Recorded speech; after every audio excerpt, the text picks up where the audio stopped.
Hello. How's everybody? How are you? Good. Happy Valentine's Day. Happy Valentine's Day.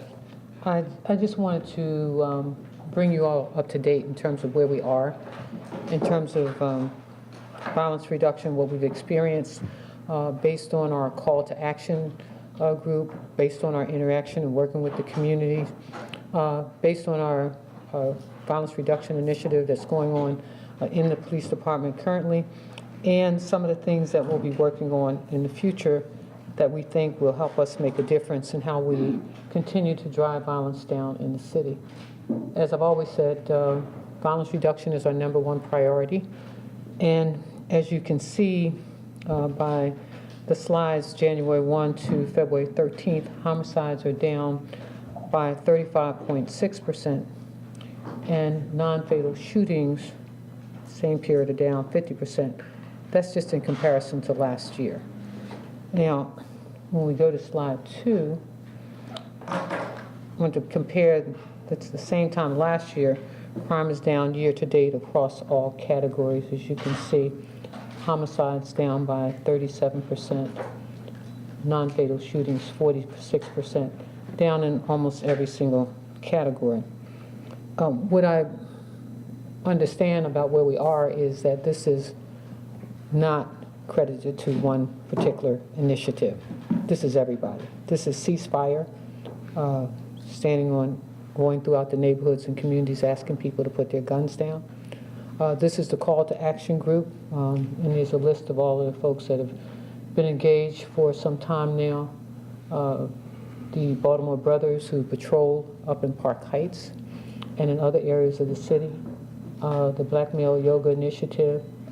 These are some of the organizations that have been engaged with us, Keys Development.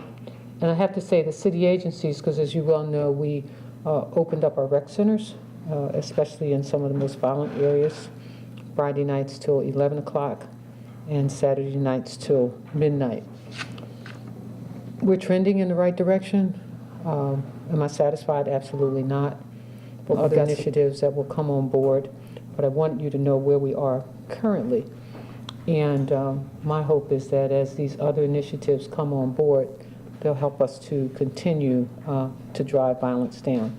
You know, the Strategic Decision Support Centers, which will be headed by Sean Malinowski.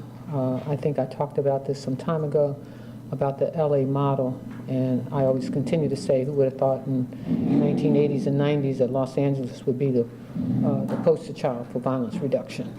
And yet they are an area of our country that has sustained violence over a long period of time. And so Sean Malinowski, who was at that time a deputy commissioner in the police department in LA, has since worked with other cities with help from the Department of Justice, which is how he gets to come here to Baltimore, and we're excited about that. So you all, as soon as we get that up, you all will be able to see how we're outfitting the Eastern and Western District, and I think the police commissioner will be able to share more about that with you. ROCA will launch this summer. We're deploying new technology, additional CCTV cameras. This is part of the $5 million grant that Bloomberg provided for us. So we'll have more CCTV cameras, additional license plate readers, 10 square miles of gunshot detection. Our commanders met at headquarters on yesterday and were briefed on that. And so we're excited about launching that as well. So again, I just thought it was important to bring you up to date as to where we are, and we've got a long way to go. How much do you attribute, a lot of it happened with the new police commissioner. How much do you attribute to the change in the police commissioners? Well, like the 12 days where we didn't have a homicide, or 11 days. Well, let me just asking. Okay, well, I do attribute a lot of that to at least the 12 days, we could say. But also coupled with that was, ceasefire, a lot of community engagement, and I think he would say the same thing. It really is all of us. And when I talk about the VRI, also during that same period, November the 1st was actually when the VRI kicked off. So did the Deputy Commissioner's Blitz effort, all started at the same time. So we believe that all of that working together with all of the other things that we're that we're doing certainly did have contribution. One of the things that I do note in working with this commissioner is that there is a strategic focus on all of these areas. He will move command, talk to command in the middle of the night, will move different troops around to make sure that we've got coverage in certain areas. Very, very focused. So again, I think it's hard to say it's any one thing. The community engagement piece certainly has made a difference, and certainly I would have to say that receiving a 163-page report from the Department of Justice that tells you that there's certain things that you need to do. I can also tell you that we spoke earlier about the lack of technology in our police cars, and many of you know 1997 is when they started putting them in Montgomery County and Prince George's County, and we got the $2 million, and we're now outfitting all of our cars. That should be completed by the end of March. And I think that that will help us to get better policing. Our foot patrols, we've gone into, and I think you'll hear from the commissioner, be able to hear from the commissioner about how they're deploying very differently. Less special forces, more patrol folks on the street. So again, I have to say thank you to all of the groups who've participated, all of the organizations who are engaged, all of the community members who take this as seriously as we do in terms of reducing violence in our city. Again, not satisfied. Progress is being made. Long way to go. Can we just ask a question? I know your police commission isn't here to answer this. Right. But so, in the last 24 hours, there have been 2 homicides in relatively the same area. Right. And the designated commissioner said that that's exactly what they're looking at, is you see these spurts. So, using what's going on right now with the violence reduction effort, what happens when you have that? So what the commissioner will tell you, and I ask you to have the further conversation with him, because at the VRI meeting, this came up, and he made the connection with the, I think that was in the Northeast? Yes. With the Northeast commander, asked, do you need any more help? We know that there's a connection here. There's also a drug shop there. We talked about that this morning. Learning more about policing than I thought I would ever know. You know, there's a difference between a cocaine drug shop and a marijuana drug shop and a heroin drug shop. They distinguished what is in that particular area, and what he does after that is meet with the control team and the commanders and so forth in that area. So love for you to have a conversation with him on that, because he did the exact same thing that you just did. This is connected to this. And even sometimes when we find out that, you know, we have a number of trigger pullers, they begin now to make the connection. Sometimes you're over in the east and you might be in the west, but there is some connection there. And some of it, a lot of it has to do with the kind of drug trade that you're in.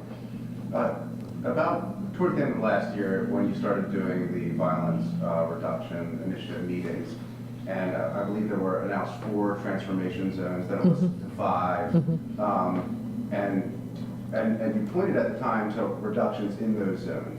Do you think there's been sort of a domino effect where if you fix the most problematic areas of the city, it sort of spills over? Well, that's what so here's what the thought process was. If you can drive crime down in the most violent areas, you can drive down crime all over the city. The issue is making sure it doesn't spill over into other areas.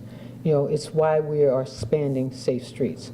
We know that in certain parts of the city, because of safe streets, we've been able to drive down violence.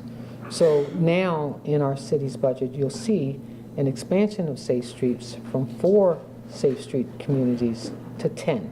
Because what we don't want is that it spills over into other areas. In the violence reduction initiative, when we first started out and we had all of the agencies and the commanders sitting at the table, you know, one of the things I said to the various department heads, don't send us people who can't respond. Don't send me somebody that's going to say, well, you know what, I got to go back and I got to call and I got to ask. No. Send us people who can perform right here. So what the commanders would tell you is that in the beginning of that process, it would take 7 to 14 days. If I said I need an alley cleaned, that those houses over there, they're stashing drugs, the cameras are out over here. The response time was 7 to 14 days. It's now down to 1.5 days. And so, again, all of these efforts, all of these groups, all of these organizations, all of these members of the communities and have made a difference in terms of where we are today. I'll take 2 more questions. Can I ask about the CCTV cameras? Do you know how many more cameras that you're going to be putting, CCTV cameras? You're right. How many more of those are going to be put around the city?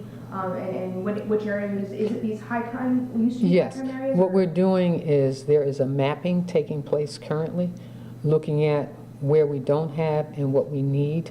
We are also going to invest in some additional cameras because one of the things that we find is happening is that what we find that our commanders are having to do is move a camera from this spot over to this spot. That's not the CCTV cameras. I'm talking about the cameras that we have moving around in areas. And so rather than have them having to move cameras, to me, it's important for us to invest in enough cameras so that we can make sure that we're not darkening one area to light up another area, creating a problem over in that community. And you also mentioned putting lights in too, and you need lights on the streets in order to be able to have the CCTV cameras to work because you won't be able to see anything unless if it's dark. Right, but these are cameras that are connected to lighting. All of this stuff is taking place as well. Mayor, if you could talk a little bit about the downtown bike network. I understand that the Board of Estimates just voted to delay that work on the bike lanes for another 318 days. Now, Baltimore says that they spoke with the Department of Transportation and actually filed a FOIA that found that there were all these other streets, that resurfacing projects that didn't have a 20-foot clearance that weren't being delayed for fire department reasons. So why are only the bike lane projects being delayed? So I'll have you talk with our transportation person who's in charge of that,